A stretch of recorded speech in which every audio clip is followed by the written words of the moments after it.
오늘은 그들이 말하지 않는 23가지라는 책을 읽기 시작했습니다. 일단 오늘 읽은 부분만 먼저 정리를 해보도록 하겠습니다. 23가지라고 해서 이 책은 첫 번째부터 23가지의 챕터로 되어 있고요. 23가지의 주제라고 되어 있다고 생각하면 되실 것 같습니다. 첫 번째 주제는 옛날에 한번 읽었어가지고 오늘은 첫 번째부터 5번째까지 정리하도록 하겠습니다. 첫 번째 주제는 일단은 자유시장이라는 것은 없다라는 제목인데요. 이거는 어떤 거냐면 우리가 자유시장이라는 건 역시 우리의 어떤 이념 체계일 뿐이고 어쨌든 간에 시장이라는 것이 존재하려면 정부의 개입이 필요할 수밖에 없고 정부 자유시장이라는 것을 우리는 흔히 정부의 개입이 아예 되지 않는 정부의 규제가 미치지 않는 부분이라고 생각을 하지만 사실 자유시장이라는 것은 굉장히 상대적인 개념이다. 자유롭다 아니면 뭐 어떤 것이 자유다 이런 것 역시 역사적으로 따라서 굉장히 기준이 변화의 어떤 것이고 그렇기 때문에 자유시장에서 자유가 도대체 뭘 의미하는지 역시 굉장히 상대적이다라는 그런 부분으로 시작을 하고 있습니다. 두 번째 부분은 기업은 소유주의 이익을 위해 경영되면 안 된다라는 부분입니다. 일단은 기업이라는 거가 있을 때 옛날에는 뭐 자영업자, 작은 가게를 하는 사람들이 있었다면 기업이라는 것이 등장하면서 회사가 이제 대규모로 자원을 조달해야 할 필요성이 생겼는데 개인이 그런 대규모 자원을 갖고 있기가 쉽지 않으니까 다른 사람들을 통해서 자원을 조달하는 수단으로 이제 주식, 주주 이런 것이 생겨나게 됩니다. 그래서 나온 게 유한책임회사잖아요. 이거에 대해서 간단히 설명을 하자면 한계가 있는 책임을 지는 회사입니다. 그래서 자기가 주식이 이만큼 발행했을 때 이 사람이 각각 다른 주주한테 주식이 발행이 됐다면 이 각각의 주주는 자신의 책임은 딱 이만큼의 주식에 대해서만 지는 것이죠. 이 회사가 망해가지고 이만큼의 부채가 생기더라도 이 사람은 이 전체에 대해서 부채를 가지는 게 아니라 자기 것만 책임이 정해져 있다. 이런 게 유한 책임회사인데요.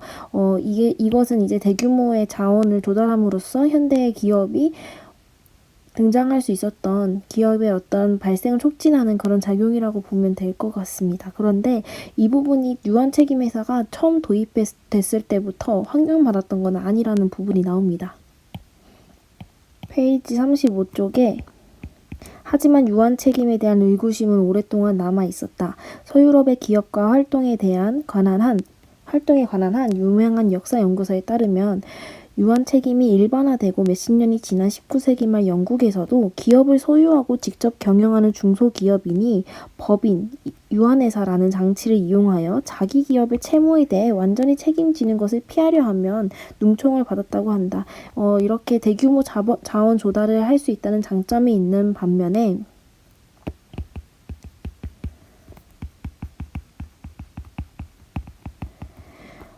어떻게 보면은 책임이라는 것이 경영진한테 가지 않고 개인의 주주에게 이렇게 나눠지는 것이기 때문에 경영주에 경영하는 중소기업인 같은 중소기업인 같은 경우에는 오히려 자신의 책임이 좀 줄어드는 것이므로 자신의 책임감 있는 결정을 내리지 않고 좀 더 좋게 말하면 혁신적인 것을 시도하는 것이고 나쁘게 말하면 위험이 너무 큰 사업을 자꾸 시도한다는 것이죠. 그래서 처음에 등장했을 때는 유한 책임회사가 이제 좀 이렇게 눈총을 받았다 이렇게 표현이 나오고 있습니다. 그러나 일단 어쨌든 지금 유한책임회사는 기업의 가장 보편적인 형태로 많이 주식회사로서 자리를 잡고 있는데 여기서 발생하는 문제는 뭐냐면 소유와 경영의 분리입니다. 유한책임회사라는 것 자체가 일단은 주식에 갖고 있는 이 주주들 그리고 실제로 경영하는 경영자 이 사람이 경영하는 사람이 모두 자기가 이익을 취하는 것도 아니고 이익을 취하는 사람이 경영하는 것도 아니고 얘네 둘이 분리되는 상황이기 때문에 여기에서 발생하는 문제가 있습니다.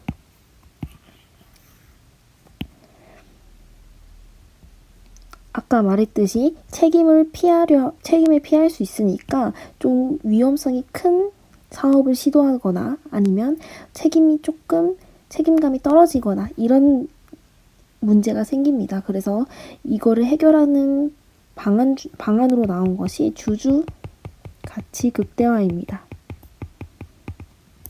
주주 가치 극대화라는 거는 이제 경영자가 소유자처럼 기업의 실적에 따라서 이득을 본다면 소유자는 자신의 이득이 걸려 있으니까 굉장히 중요한데 경영자도 자신의 이득을 볼 수 있게 한다면 경영자가 좀 더 책임감 있는 경영을 할 수 있지 않을까라는 거에서 나온 것이고 그렇기 때문에 경영자에게 월급의 일부를 주식의 일부를 주는 스톡 옵션이라는 새로운 제도가 등장하게 됩니다. 페이지 39쪽입니다. 경영자들이 이런 식으로 행동하게 만들기 위해서는 그들의 이익과 주주들의 이익을 동일시하도록 경영자의 보수 가운데 스톡옵션의 비중을 늘릴 필요가 있다. 이렇게 나와 있습니다. 근데 이제 이거에 대해서는 또 어떤 문제가 발생하냐면 경영자들이 자신의 이익을 극대화하기 위해서 책임감 있고 정말 위험성을 잘 고려해서 현실성 있게 경영을 한다고 하면 자신이 이만큼 가지고 있는 주식의 양만큼 이득을 보게 될 텐데 그럼 경영자는 자신이 번 회사의 그런 회사 돈으로 자꾸 회사가 자기 주식을 사는 문제가 생깁니다. 그리고 자기 주식도 사버리고 그리고 어쨌든 경영자의 이익의 문제로 바뀌기 때문에 비용을 최대한 절감하려고 합니다. 기업 활동에 있어서 비용을 절감하려는 건 당연하지만 경영자가 비용을 절감하기 위해서 극단적으로까지 가게 되면 임금을 줄이게 되는 것이죠. 임금을 줄이면 당연히 비용 절감이 돼서 단기적으로는 기업의 이윤을 가져올 수 있지만 장기적으로 보면 임금이 적으면 사람들이 일을 열심히 안 할 거 아니니까 그래서 일을 열심히 안 하니까 장기적으로 보면 오히려 기업한테 나쁜 건데 경영자들은 일단은 자기의 이익을 취하기 위해서 임금을 비롯해서 비용을 절감하기 위해서 그렇게 하다 보니까 장기적으로는 기업에 오히려 나쁜 결과를 초래한다. 그리고 주식을 이렇게 분산을 시켜서 여러 사람들이 갖도록 해버리면 이 주주들은 기업이 망했을 때 주주들은 그냥 이렇게 망하기 전에 그냥 빠져나가면 그만이잖아요. 그렇기 때문에 뭔 책임이 별로 없는 겁니다. 그래서 이 주식들을 많이 가지고 있는 사람이 필요한 것이죠. 페이지 44쪽입니다. 미국과 영국을 제외한 다른 대부분의 선진국에서 여러 가지 공식, 비공식적 수단을 통해 부동 주주들의 영향력을 줄이고 장기 투자자를 추구하는 일부 주주를 포함한 장기적인 이해 당사자 집단을 유지하거나 새로 만들어내고자 노력해온 것도 바로 그 때문이다. 여기서 부동주주라는 것은 네이버에 쳐보면 주식을 장기간 보유하지 않고 주가의 변동에 따라 빈번하게 매매하는 주주, 개미라는 말을 쓰잖아요. 주식시장에서 그런 사람들을 말하는 것 같습니다. 그래서 안정적으로 해서 국가가 그거를 사들이기도 하고 이렇게 해서 안정적인 투자자층을 만들려고 한다. 그래서 그거에 대해서 단기적으로 투기하지 않도록. 그래서 두 번째 챕터에서는 기업이 유한책임회사라는 것을 도입함으로써 기업이라는 것이 조금 더 혁신적으로 돌아갈 수 있게 되었는데 이거의 단점으로는 소유와 경영이 분리됨으로써 주주가치 극대화라는 일이 생기게 되고 주주가치 극대화에 따르다 보면 기업가가 자신의 이익만을 고려하기 때문에 오히려 장기적으로는 기업 자체에 나쁜 결과를 초래할 수 있다. 그렇기 때문에 유의해야 한다. 이게 두 번째 챕터였습니다. 세 번째는 잘 사는 나라에서는 하는 일에 비해 임금을 많이 받는다 라는 챕터입니다. 페이지 50쪽부터 51쪽입니다. 스벤이 람보다 50배 높은 임금을 받을 수 있는 것은 간단히 말해서 보호주의 보호주의 덕택이다. 자국 정부의 이민 통제 정책 덕에 스웨덴의 노동자들은 인도를 비롯한 가난한 나라의 노동자들과 직접 경쟁하지 않아도 되는 것이다.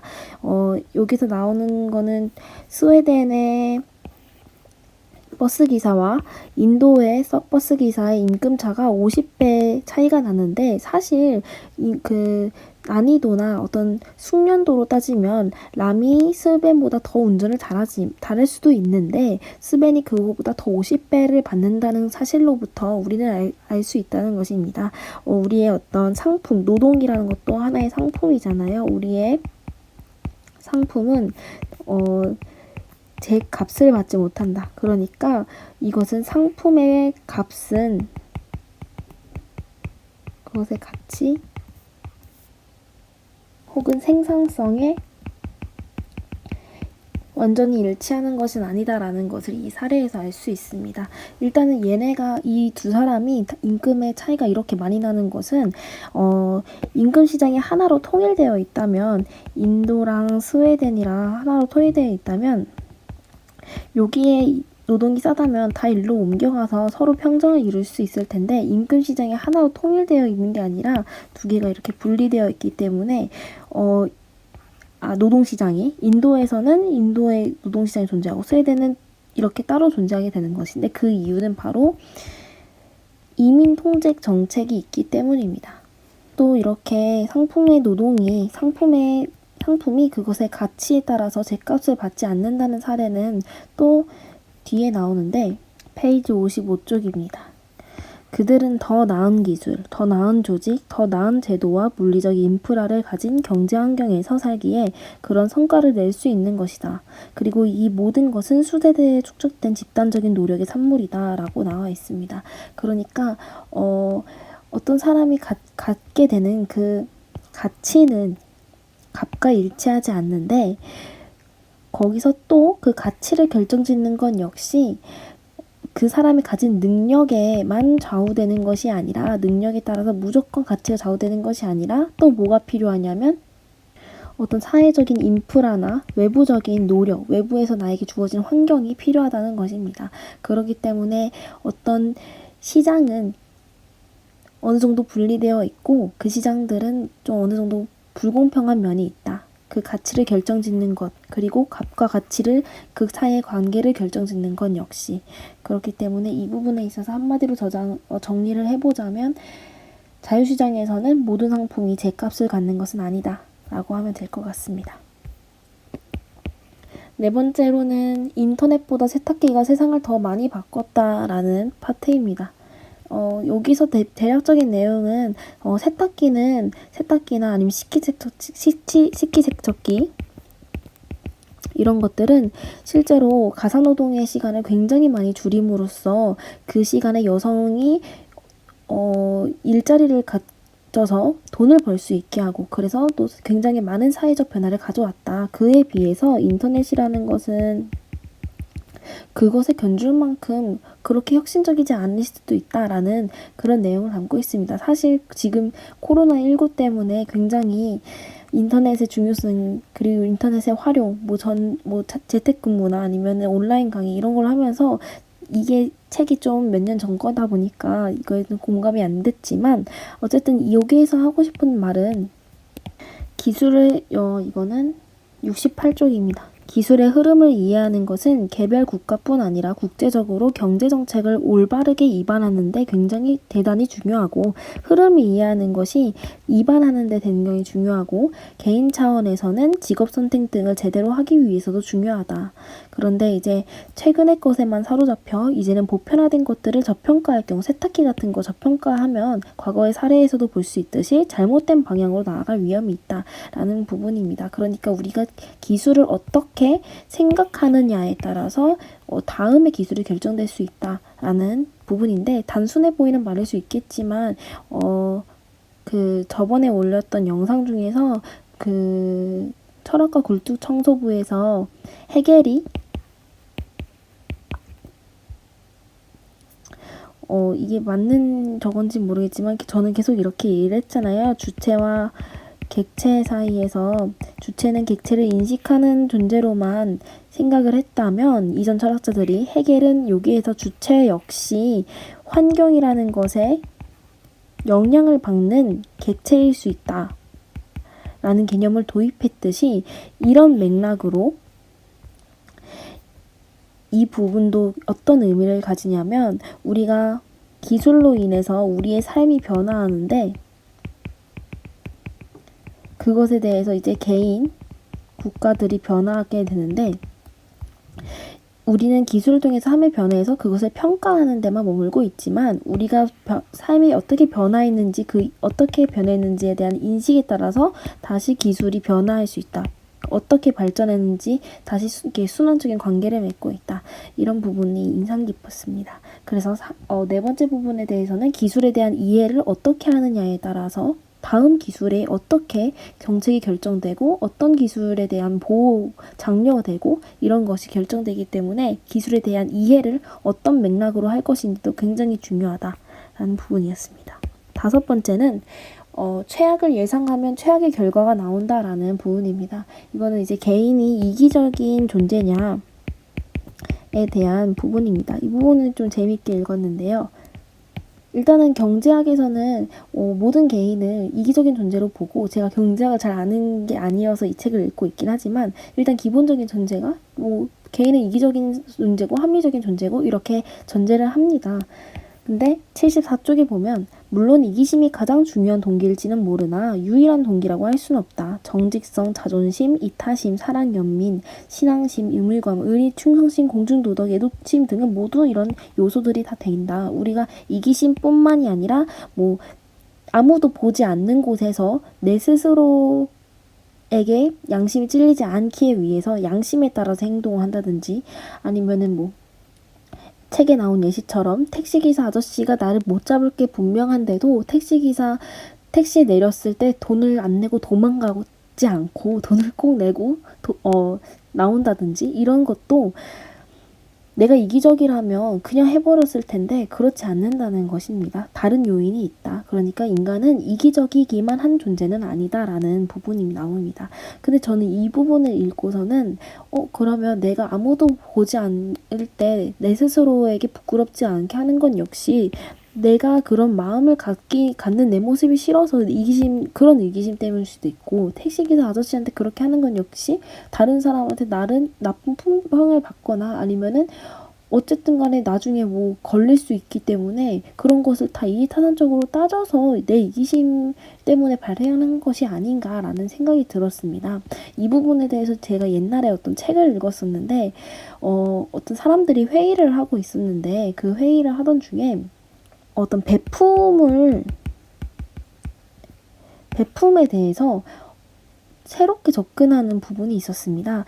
베푼다는 것은 그냥 내가 정말 다른 사람을 위해서만 베푼다고만 생각을 했고 저도 베푼다는 것이 그래서 좋다고 생각을 했는데 생각해보면 내가 왜 베풀려고 하는지를 돌이켜보면 내가 베품으로써 다른 사람들과 차별화된 나의 모습을 스스로 인지하면서 거기에서 내 스스로 행복감을 얻기 때문에 결국엔 나를 위해서 베푸는 거다. 이런 심리가 어느 정도는 느낄 수 있다고 생각을 합니다. 그러니까 이것도 역시 자기 자신을 위해서 어떤 개인의 어떤 행복을 위한 이기심에서 비롯된 것은 아닐까 이런 식으로 접근할 수도 있지 않을까라는 생각이 들었는데 역시나 이 책에서도 같은 부분을 지적하고 있었습니다.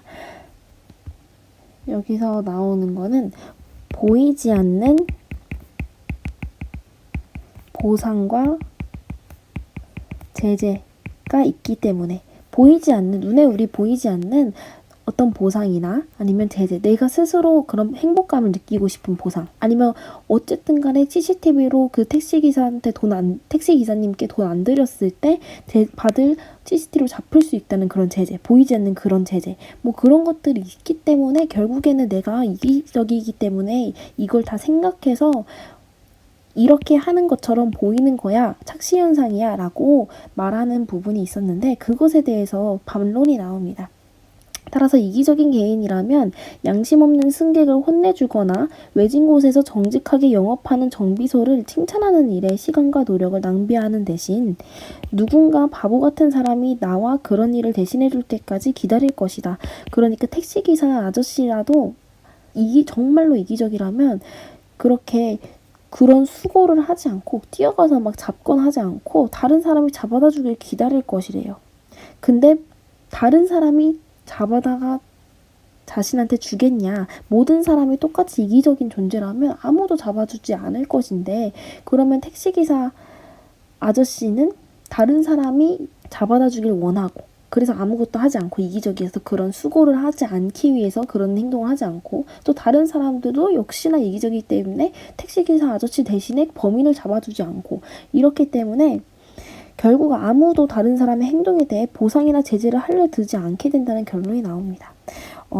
보이지 않는 보상과 제재가 있기 위해서는 일단은 어떤 보상이나 제재를 받을 수 있다는 어떤 그런 기대나 염려가 있어야 하는데, 모든 사람이 이기적이라면 그러한 기대,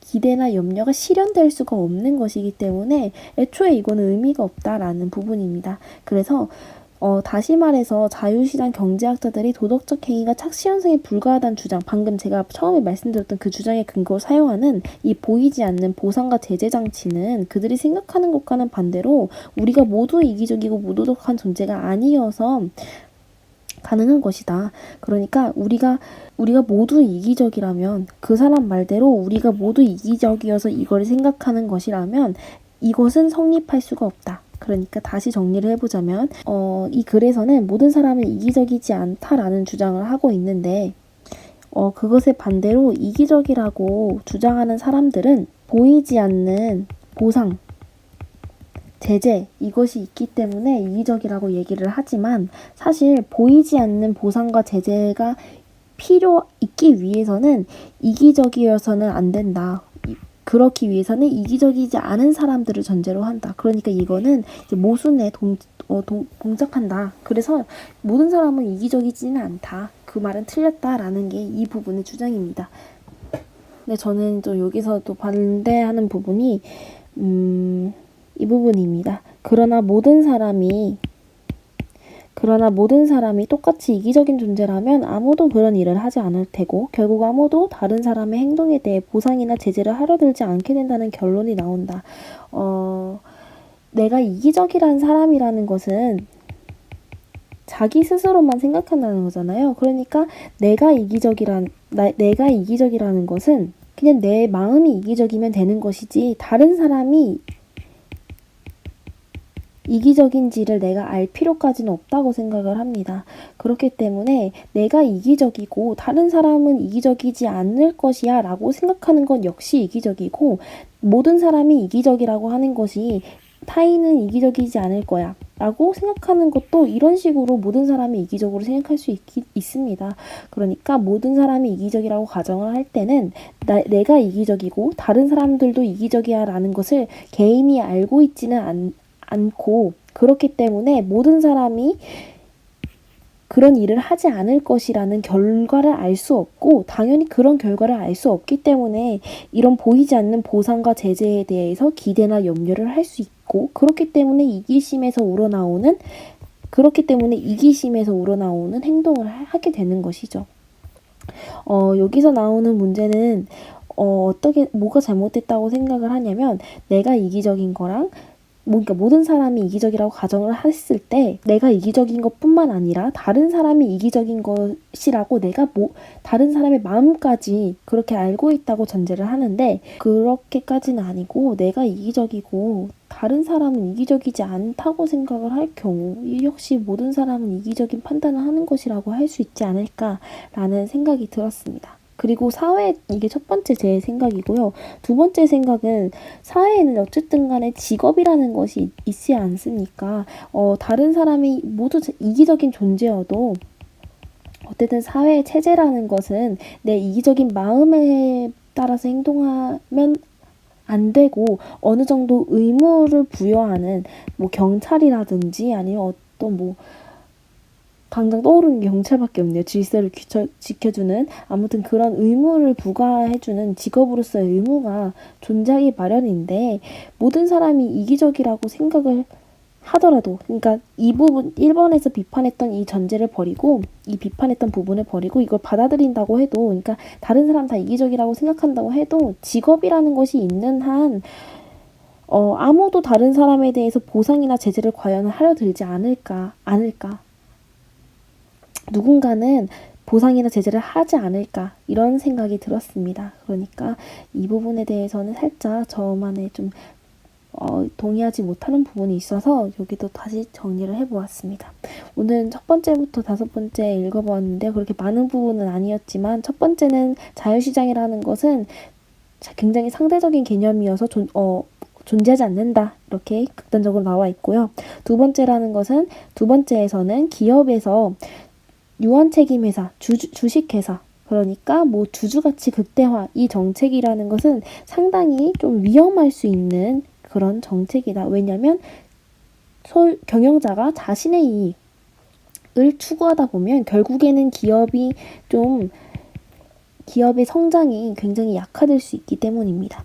그 다음 세 번째는 어떤 거였냐면, 임금이라는 거, 가치는 항상 일치하는 것이 아니고 그 가치를 결정하는 건 역시 사회의 인프라의 영향을 굉장히 영향을 받아서 개인의 능력에 따라서만 결정되는 것은 아니었다.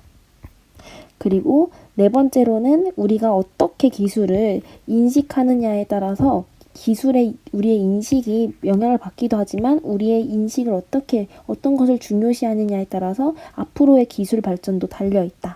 다섯 번째는 인간은 이기적인 존재만은 아니다 라는 게 이 책의 주장이었지만, 일부 동의하지만 어쨌든 그건 역시 이기적인 마음에서 나온 것이 아닌가라는 제 생각이 있었습니다. 그래서 거기서 나온 것이 보이지 않는 보상과 제재가 분명히 존재하고, 여기에 대해서 나온 비판에 대해서는 나만 이기적이면 됐지 타인이 이기적일 것이라고 모두 개인이 그것을 알고 있을 거라고까지 전제할 필요는 없을 것 같다가 첫 번째 제 생각이었고요. 두 번째 생각으로는 어쨌든 간에 사회에는 직업과 그로부터 파생되는 의무가 있을 텐데, 정말 다른 사람이 보상이나 제재를 하지 않을 것이라고 사람들은 생각할까? 이것에 대해서 비판이 있었습니다. 그럼 오늘 정리는 여기까지 하도록 하겠습니다.